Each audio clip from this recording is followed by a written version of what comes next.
Surat Al-Balad. Surat Al-Balad ini diturunkan di Makkah sebelum hijrah.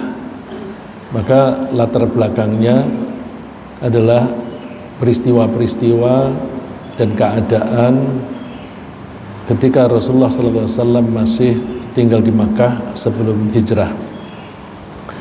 Saat itu Rasulullah mengajak kepada penduduk Makkah supaya mengimani kepada Allah, tapi ternyata mereka mengingkari ajakan Nabi Muhammad SAW. Bahkan mereka berjuang untuk menghalang-halangi Rasulullah SAW. Menurut pengakuan mereka berjuang itu bukan hanya dengan tenaga, tetapi juga dengan harta. Mereka rela mengeluarkan harta untuk menghalang-halangi Islam. Dan keadaan semacam itu masih berlangsung sampai sekarang. Cuma cara yang ditempuh itu tidak kentara, seolah-olah itu hal yang biasa. Contoh misalnya, mereka suka membuat tontonan hiburan atau apapun, penampilan seni atau apa saja yang diselenggarakan pada jam-jam sholat, sehingga orang yang datang ke tempat itu otomatis akan meninggalkan sholat. Seperti misalnya bioskop, masuk jam 5, keluar jam 7 misalnya, itu berarti kan maghribnya hilang ya. Itu dan banyak lagi tontonan-tontonan yang lain, apalagi konser. Nah itu jadi mereka itu menghalang-halangi Islam dengan berbagai cara, dan mereka rela mengeluarkan uang untuk menghalang-halangi itu. Tentu mereka berusaha untuk zaman modern ini, ketika mengeluarkan uang sekaligus mereka mengharapkan return atau keuntungan. Mereka bikin bioskop yang bisa menghalang-halangi orang melaksanakan kegiatan agamanya sambil mereka mencari keuntungan dan sebagainya. Oleh karena itu kita mesti waspada terhadap usaha-usaha semacam itu, dan kita mesti tetap tangguh.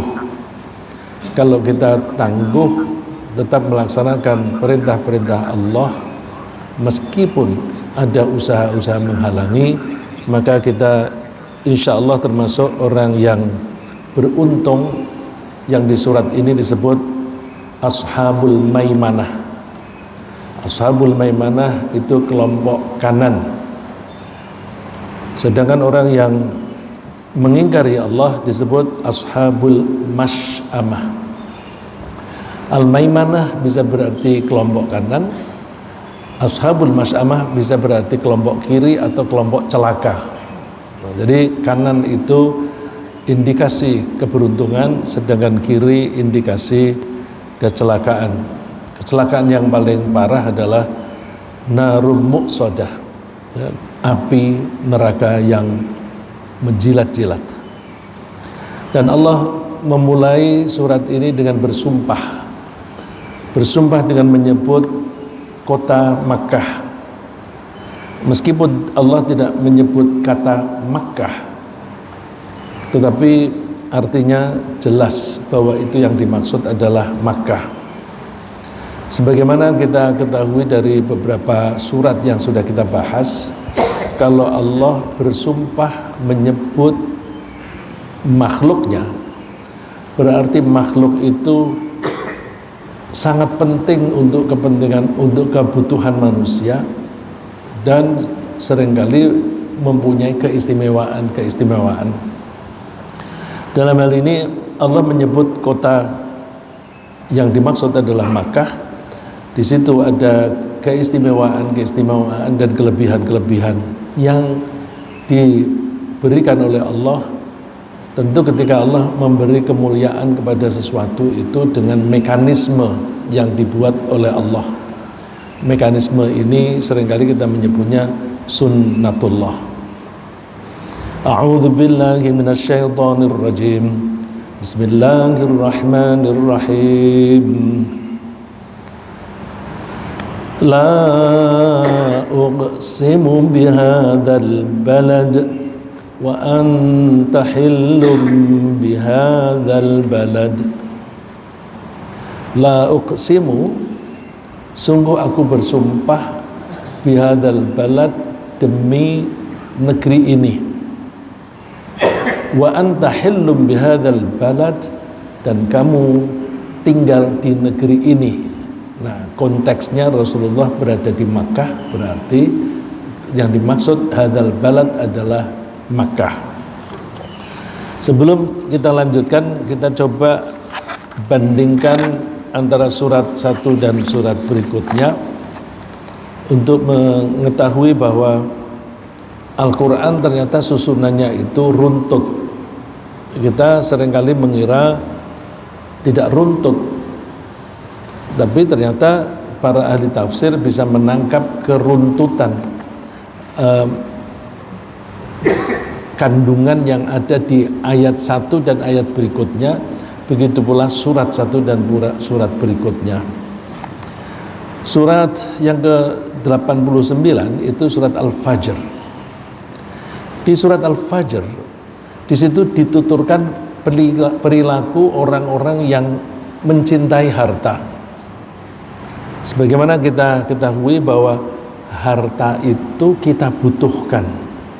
Oleh karena itu kita harus mencari harta untuk mengatasi masalah-masalah kita.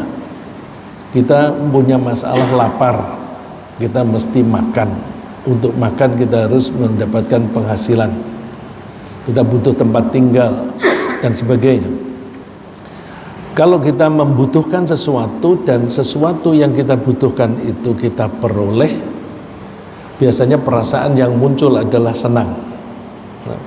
Ya, kalau kita membutuhkan sesuatu, lapar sekali, terus kemudian ada teman yang datang membawa makanan, pasti kita senang. Ya, apalagi kalau hari Sabtu sudah agak siangan begitu, terus ada teman yang ngajak, ayo ke mana itu Haji Hussein, nah, itu terus senang gitu kan. Jadi kalau kita sedang butuh, kemudian kebutuhan kita datang, maka kita senang. Nah, padahal harta itu kita butuhkan setiap saat, bukan setiap menit kita butuhkan.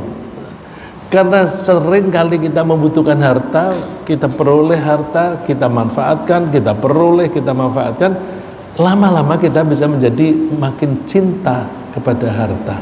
Padahal cinta pada harta itu berbahaya. Jadi ini suatu hal yang apa namanya unik ya. Karena kita itu membutuhkan harta. Oleh karena itu kita harus mencari harta dan memanfaatkannya, tapi kita tidak boleh mencintai. Orang yang kekurangan harta itu sengsara. Orang yang mencintai harta juga sengsara. Ya, orang yang kekurangan harta, mau makan nggak duit, nggak ada makanan, tempat tinggal nggak ada, rumah bocor misalnya, sengsara. Kesengsaraan itu jelas. Tapi orang yang mencintai harta juga sengsara. Karena apa? Begitu melihat orang lain hartanya lebih banyak, kita iri, bahkan bisa dengki, bahkan bisa menuduh-nuduh. Kalau nuduh-nuduh, maka muncullah kebencian dan permusuhan. Kalau orang mencintai harta, dia punya dorongan untuk mengambil hak orang lain. Dengan cara ketika berdagang menipu, itu kan merampas hak orang lain. Dengan memeras orang melalui penerbitan surat izin. Surat izin tidak akan dikeluarkan kalau tidak bayar, itu pemerasan. Atau dengan korupsi, itu juga merampas hak orang lain, atau di rumah tangga merampas hak warisan adiknya sendiri. Dan ini banyak terjadi. Itu gara-gara terlalu cinta kepada harta, dan itu menyebabkan kesengsaraan, baik kesengsaraan yang menimpa pelakunya sendiri atau orang lain yang dirugikan.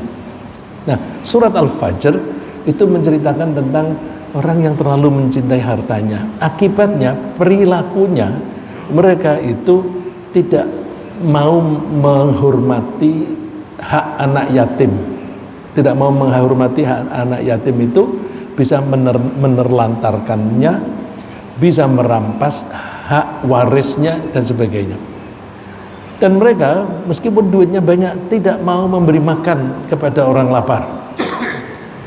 Kalau tak memberi makan bukan karena menolong orang itu, tapi karena kepentingan dia. Ya, orang yang tulus, ada orang lapar kita tolong supaya dia bisa mempunyai tenaga lagi. Tapi banyak orang ngasih makanan, ngasih duit bukan kepentingan orang yang diberi, tapi kepentingan dirinya sendiri supaya dia nyoblos dia. Jadi memberi tapi bukan untuk kepentingan yang menerima, tapi untuk kepentingan dirinya sendiri. Kalau nyinggung politik pada suka ya. Kemudian juga makan harta haram itu dicampur dengan harta yang tidak haram. Ya, ada gaji, ada upeti dan sebagainya. Ya. Allah menyebutnya di surat Al-Fajr, kalla balla tukrimunal yatim wala tahadduna ala ta'amil miskin wa ta'kuluna at-turatha aklan lamma wa tuhibbunal mala hubban jamma. Jangan demikian, kalian ini tidak menghormati anak yatim, tidak mau mendorong orang untuk memberi makan, mendorong orang lain untuk memberi makan aja tidak mau, apalagi memberi sendiri. Dan kalian makan harta warisan dengan dicampur, artinya campur aduk antara yang halal dan haram. Wa tuhibbunal mala hubban jamma. Intinya adalah karena kalian itu terlalu mencintai harta. Ya, jadi hati-hati ya. Ini mekanisme di dalam kejiwaan kita sendiri. Kita kalau membutuhkan sesuatu dan kita memperoleh yang kita butuhkan, perasaan itu senang. Kalau perasaan senang itu diulang setiap saat, maka pelan-pelan kita tidak sengaja menjadi mencintai harta.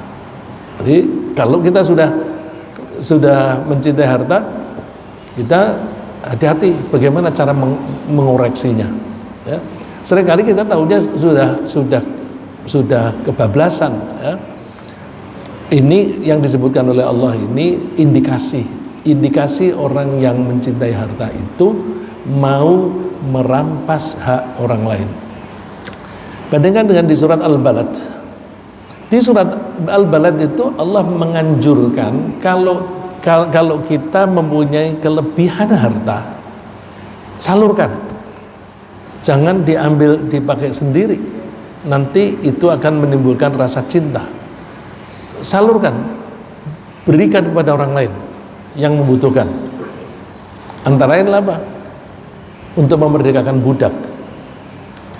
Ada orang non-muslim yang ingin menjatuhkan reputasi Islam dengan mengatakan bahwa tuh Al-Quran menyebut budak, berarti Islam mentolerir perbudakan. Orang itu tidak memahami Al-Quran. Di Al-Quran itu tidak ada anjuran bagaimana cara mengadopsi budak. Misalnya kalau ada peperangan kemudian tawanan perang itu bisa dijadikan budak, nggak ada aturan itu, tidak ada keterangan semacam itu. Yang ada merdekakan. Dan anjuran Allah untuk memerdekakan budak itu sekaligus mendidik akhlak. Mendidik akhlak terhadap Allah maupun akhlak pada orang lain. Misalnya ketika puasa di siang hari bulan Ramadan tidak boleh berhubungan suami istri. Kalau ada orang tidak sengaja dia melakukan itu, maka dia harus membayar tebusan, membayar semacam kompensasi. Kompensasinya apa? Merdekakan budak. Merdekakan budak. Jadi kalau ada pelanggaran peraturan, merdekakan budak. Ini berarti kita dianjurkan oleh Allah untuk menghormati peraturan. Kita menyesuaikan dengan peraturan, bukan peraturan menyesuaikan dengan kita. Kalau kita menyesuaikan diri dengan peraturan, itu kita berbudaya atau kita mengikuti ad-din. Ad-din itu peraturan yang ditaati. Tapi kalau dibalik, aturan harus mengikuti selera saya, itu namanya jahiliyah. Pada zaman jahiliyah itu bukan berarti orangnya bodoh-bodoh, pinter mereka, cerdas, tapi disebut jahiliyah karena apa? Peraturan-peraturan itu disusun berdasarkan selera hawa nafsu. Misalnya dalam 1 tahun itu ada 4 bulan bulan haram ya. Di bulan haram itu orang-orang tidak boleh berperang, tapi mereka kepengen perang di bulan itu. Caranya gimana? Hitung-hitungannya yang direkayasa. Hitung-hitungannya direkayasa sehingga mereka bisa melakukan peperangan di bulan haram. Jadi aturannya yang diubah. Zaman kita sekarang ini, kalau ada aturan yang tidak sesuai dengan selera penguasa, aturan yang diubah. Jadi kita sekarang ini justru kembali ke zaman jahiliyah karena peraturan mengikuti hawa nafsu. Nah, supaya kita tidak begitu, justru kita itu menghormati peraturan. Kalau kita melanggar peraturan, kita membayar tebusan. Atau bahkan itu digunakan untuk mencari pahala. Yaitu apa? Digunakan kalau ada kelebihan harta, kita gunakan untuk fakku raqabah, ya, memerdekakan budak. Memerdekakan budak zaman itu ada beberapa cara untuk memerdekakan budak. Antara lain misalnya kita punya budak, udah aku merdekakan kamu. Bisa juga orang lain punya budak, aku beli terus merdekakan. Ya, seperti Bilal. Bilal itu dibeli oleh Abu Bakar terus dimerdekakan. Rasulullah SAW mempunyai budak Zaid bin Harithah, dimerdekakan, bahkan dia ambil anak angkat. Tapi memerdekakan budak bisa juga iuran. Ayo kita iuran, kita beli budak itu, kita merdekakan. Bisa juga memberi kesempatan kepada budak.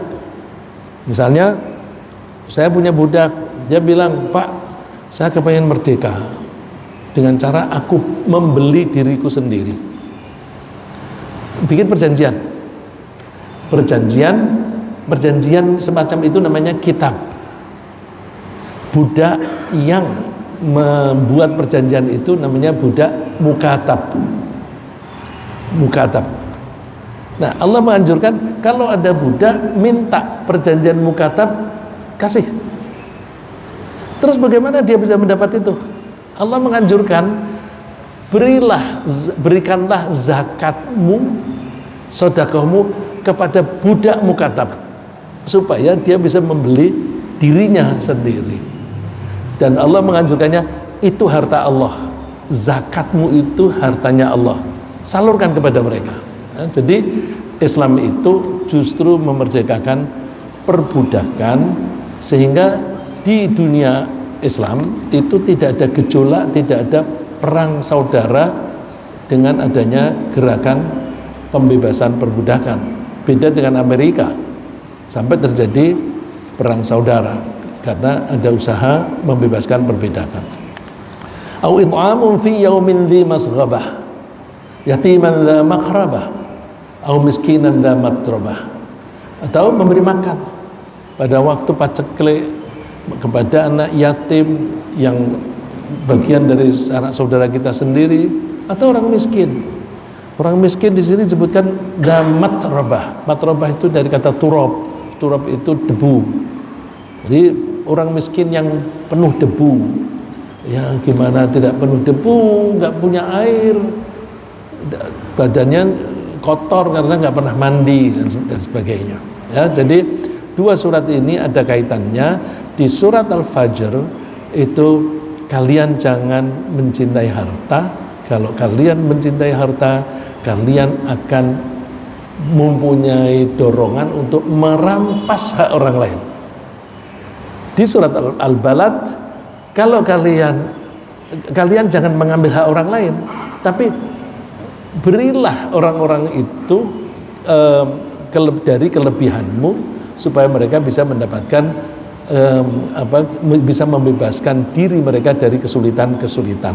Jadi yang ini mengambil hak orang lain, ini memberi kepada orang lain. Tentu akibatnya beda bagi mereka.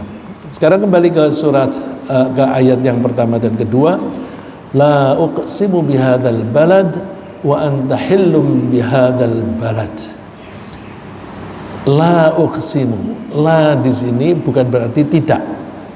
La kalau diikuti dengan kata sumpah, la itu justru merupakan huruf taukid, huruf takkid, emphasis, penekanan. Jadi aku benar-benar bersumpah bihadzal balad, demi kota ini. Wa anta hillum bihadzal balad, sedangkan kamu Muhammad bertempat tinggal di kota ini. Oh berarti Makkah. Makkah itu mempunyai beberapa keistimewaan dan beberapa keunggulan. Antara lain, Makkah adalah tempat di mana dibangun tempat peribadatan yang paling tua, yang Allah menyebutnya Al-Baitil Atiq. Atiq itu bahasa Indonesianya antik. Al-Baitil Atiq, rumah antik karena tuanya. Di ayat ini Allah menyebut inna awwala baiti wudi'a lin-nasi lalladzi bi Bakkah mubarakan wa hudal lil alamin. Sesungguhnya rumah yang dibangun pertama kali untuk manusia untuk beribadah, sungguh itu adalah rumah yang ada di Makkah, yang diberkahi, yang di situ ada tuntunan dari Allah untuk orang-orang alam semesta. Nah, jadi Makkah itu dimuliakan oleh Allah dengan cara Allah menempatkan tempat ibadah yang tertua di sana. Yang tertua, siapa yang membangun? Kalau kita baca Al-Quran, yang disuruh membangun adalah Nabi Ibrahim. Tapi ada cerita, kisah bahwa Nabi Ibrahim membangun di situ itu atas petunjuk malaikat. Malaikat memberi petunjuk kepada Nabi Ibrahim, inilah tempat masjid atau tempat ibadah yang dulu dibangun oleh Nabi Adam. Tapi kemudian ketika Nabi Nuh ada banjir, terkubur tanah sehingga hilang, terpendam. Lalu dibangunlah di situ. Di surat At-Tur itu disebutkan ada tempat peribadatan tapi di alam yang lain. Namanya Al-Baitul Ma'mur. Al-Baitul Ma'mur.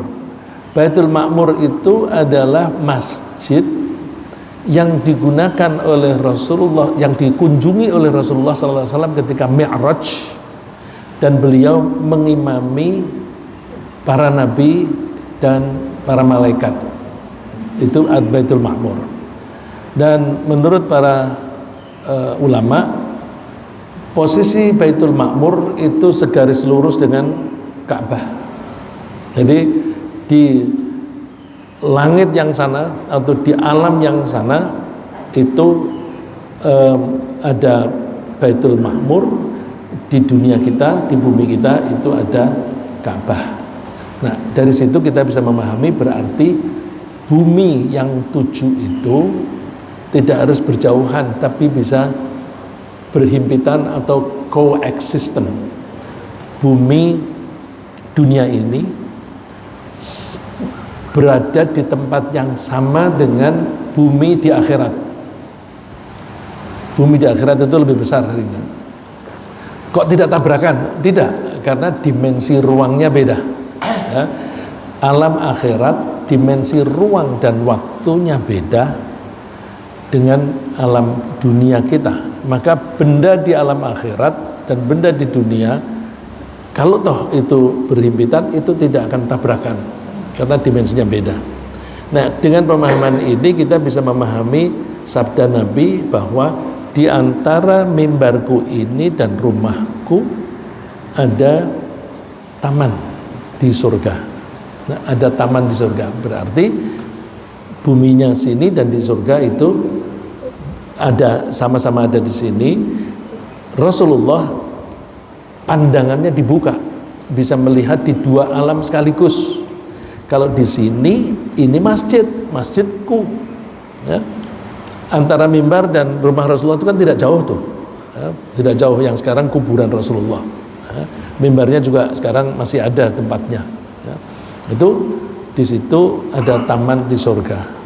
Ya. Maka ada juga kemungkinan bahwa masjid kita ini berada di taman di surga, sehingga kalau kita berada di masjid rasanya adem. Nah, bisa jadi begitu. Jadi kalau begitu tidak perlu kita berebut di raudhah. Kita nggak tahu ya. Siapa tahu di sini juga ada raudhah. Nah, jadi Makkah itu ada tempat ibadah yang paling kuno, yang penuh berkah. Berkah itu artinya kebaikan yang tumbuh, makin baik, makin baik, makin baik, atau kebaikan itu tambah lagi, tambah lagi, tambah lagi. Apa itu kebaikan? Macam-macam, ya, macam-macam. Misalnya, Allah menyebut di surat Quraisy, "Falyabudu rabb hadzal baitil ladzi at'amahum min ju'in wa amanahum min khauf." Orang-orang Mekah, kenapa mereka tidak bersyukur kepada Allah? Mereka menyembah berhala-berhala. Mestinya mereka menyembah hanya Tuhannya rumah ini. Hadzal bait, rumah ini yang dimaksud Ka'bah. Sembahlah Tuhannya Ka'bah ini.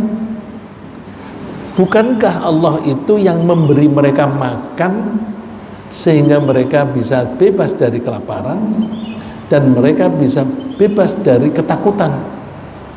Bebas dari kelaparan, bebas dari ketakutan. Maka itu menurut Nabi Ibrahim, tanah itu gersang, ya. Tanah itu gersang, tidak ada tanaman, tidak ada air. Ketika Nabi Ibrahim diperintahkan membawa istri dan anaknya ke situ, tanah itu kosong. Tapi karena Allah memerintahkan beliau untuk tinggal untuk meninggalkan istri dan anaknya di situ, beliau melakukannya. Setelah meninggalkan di situ, Nabi Ibrahim mohon kepada Allah, Rabbana inni askantu min dzurriyyati biwadin ghairi dzi zar' biwadin ghairi dzi zar'in 'inda baitikal muharram Rabbana liyuqimus salata faj'al afidatan minan nasi tahwi ilaihim warzuqhum minats thamarati la'allahum yashkurun. Ini setelah Nabi Ibrahim meninggalkan istrinya. Tempo hari sudah pernah kita singgung bahwa Nabi Ibrahim itu mempunyai dua istri, Sarah dan Hajar. Hajar itu yang istri kedua, tapi justru istri kedua ini yang mempunyai anak duluan, yaitu Nabi Ismail. Sehingga pada saat itu Nabi Ismail adalah satu-satunya putra Nabi Ibrahim. Kemudian ibu Sarah makin tua, justru makin tua mempunyai anak setelah kira-kira 13 atau 14 tahun dari kelahiran Nabi Ismail. Jadi beda umur antara Nabi Ismail dan Nabi Ishak itu kira-kira 13-14 tahun. Nah, ketika Ismail sudah lahir, Nabi Ibrahim diperintahkan oleh Allah untuk membawa istri dan anaknya ini ke Mekah. Ada orang berspekulasi, tapi kita tidak boleh mengikuti spekulasi itu. Ada orang berspekulasi bahwa itu Allah memindahkan Hajar ke Makkah supaya tidak ada kecemburuan. Nggak ada itu, nggak ada kecemburuan antara Ibu Sarah dan Hajar. Yang ada ayat ini diterangkan oleh ayat ini, Tuhan, saya meninggalkan keturunan saya tinggal di lembah yang tidak ada tanaman. Di lembah ini adalah di samping atau di sisi rumahmu yang mulia, Ka'bah. Pada waktu itu Ka'bah belum dibangun, tapi Allah sudah memberi informasi kepada Nabi Ibrahim, taruhlah keluargamu di sana, di situ nanti ada tempat ibadah. Nah, yang membangun Nabi Ibrahim dibantu Nabi Ismail, berarti berapa puluh tahun berikutnya. Ya. Rabbana liyuqimus shalah, Tuhan, kami tinggalkan keturunan saya di sini supaya mereka menegakkan sholat.